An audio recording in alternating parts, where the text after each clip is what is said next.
വെള്ളരി കിട്ടിയിട്ടുണ്ടെങ്കിൽ എന്തായിട്ടും ഇതേപോലെ വെച്ചുണ്ടാക്കും. ഉച്ചക്കത്തെ ചോറിന് അടിപൊളിയാണ്. അപ്പോൾ നമ്മൾ ഒരു അരമുറി തേങ്ങ എടുത്തിട്ടുണ്ട്. അതിലേക്ക് 4 പച്ചമുളക്, അതുപോലെ ചെറിയ ഉള്ളി 4-5 ചെറിയ ഉള്ളി കൂടി ഇട്ട് കൊടുക്കുക.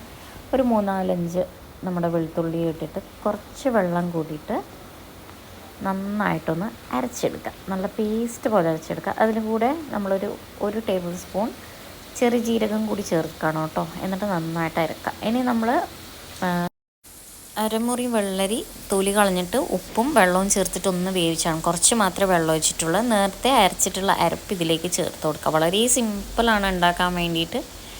എന്നിട്ട് നമ്മൾ ഒരു 2 ടേബിൾ സ്പൂൺ തൈര് കൂടി ഇതിലേക്ക് മിക്സ് ആക്കിയിട്ട് എടുക്കുക. അതെല്ലാം നന്നായിട്ട് ബീറ്റ് ചെയ്തിട്ട് കൂടി ചേർത്ത് കൊടുക്കുക കേട്ടോ. എന്നിട്ട് ഫുള്ളായിട്ടൊന്ന് മിക്സ് ചെയ്യുക. ഈ സമയത്ത് നമ്മൾ ഉപ്പ് നോക്കുക. ഉപ്പ് കുറവാണെങ്കിൽ ചേർത്ത് കൊടുക്കുക. നമ്മൾ വേവിക്കുന്ന സമയത്ത് ഉപ്പ് ചേർത്തിട്ടുണ്ട്. നന്നായി തിളക്കേണ്ട ആവശ്യമില്ല, ജസ്റ്റ് ഒന്ന് ചൂടായാൽ മതി. അപ്പോൾ ലേശം ഉപ്പിൻ്റെ കുറവുണ്ട്, ഞാൻ ഉപ്പ് ചേർത്ത് കൊടുത്തിട്ടുണ്ട്. നന്നായി തിളക്കേണ്ട ആവശ്യമില്ല. ഇനി നമ്മൾ ഫ്ലെയിം ഓഫ് ചെയ്യുക. ഇനി നമുക്ക് താളിക്കേണ്ട പരിപാടിയാണ് കേട്ടോ. അപ്പോൾ ഞാൻ നേരത്തെ പറഞ്ഞല്ലോ, ഒന്നുകിൽ നമുക്ക് തേങ്ങേൻ്റെ ഒന്നിച്ചിട്ട് തന്നെ തൈര് ചേർത്ത് കൊടുക്കുക. അതല്ലെങ്കിൽ നമുക്ക് വേറെ തന്നെ ഒന്ന് മിക്സിയിൽ അടിച്ചിട്ടോ അതെല്ലാം കൈയോട് ബീറ്റ് ചെയ്തിട്ടോ ചേർത്ത് കൊടുക്കുക. അപ്പോൾ ലാസ്റ്റ് തൈര് ചേർത്ത് കൊടുത്തിട്ടുണ്ട്. ഇനി നമുക്ക് ഫ്ലെയിം ഓഫ് ചെയ്യാം. ഇനി നമ്മൾ താളിക്കേണ്ടതാണ്. അപ്പോൾ ആദ്യം നമ്മൾ താളിക്കേണ്ട ഒരു ചട്ടി വെക്കുക. അതിലേക്ക് നമുക്ക് വെളിച്ചെണ്ണ ഒഴിച്ച് കൊടുക്കുക കേട്ടോ. വെളിച്ചെണ്ണയിലേക്ക് നമുക്ക് കടുകൊന്ന് പൊട്ടിക്കുക. കടുക് പൊട്ടിയതിന് ശേഷം ഉണക്കമുളക്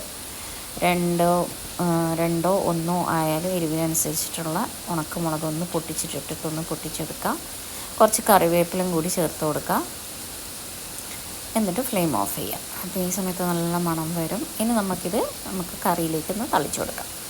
ഇത്രയേ ഉള്ളൂ. നമുക്ക് ചോറിൻ്റെ കൂടെ വെള്ളരി ഉണ്ടെങ്കിൽ മാത്രം മതി. ഒരു പാത്രം നിറയെ ചോറുണ്ണാൻ അത്രയ്ക്ക് നല്ല ടേസ്റ്റായിട്ടുള്ള കറിയാണ്. അപ്പോൾ എല്ലാവരും ഉണ്ടാക്കിയിട്ട് ഫീഡ്ബാക്ക് അറിയിക്കാൻ മറക്കരുത്. അപ്പോൾ വെള്ളരി ഉണ്ടെങ്കിൽ മസ്റ്റ് ട്രൈ ആണ്. അത്രയ്ക്കും ടേസ്റ്റാണ്. വളരെ നന്നായിട്ട് തന്നെ വേവിക്കുക, എന്നാൽ മാത്രമേ അടിപൊളി ഉണ്ടാവുള്ളൂ കേട്ടോ. നെക്സ്റ്റ് വീഡിയോ കാണാം.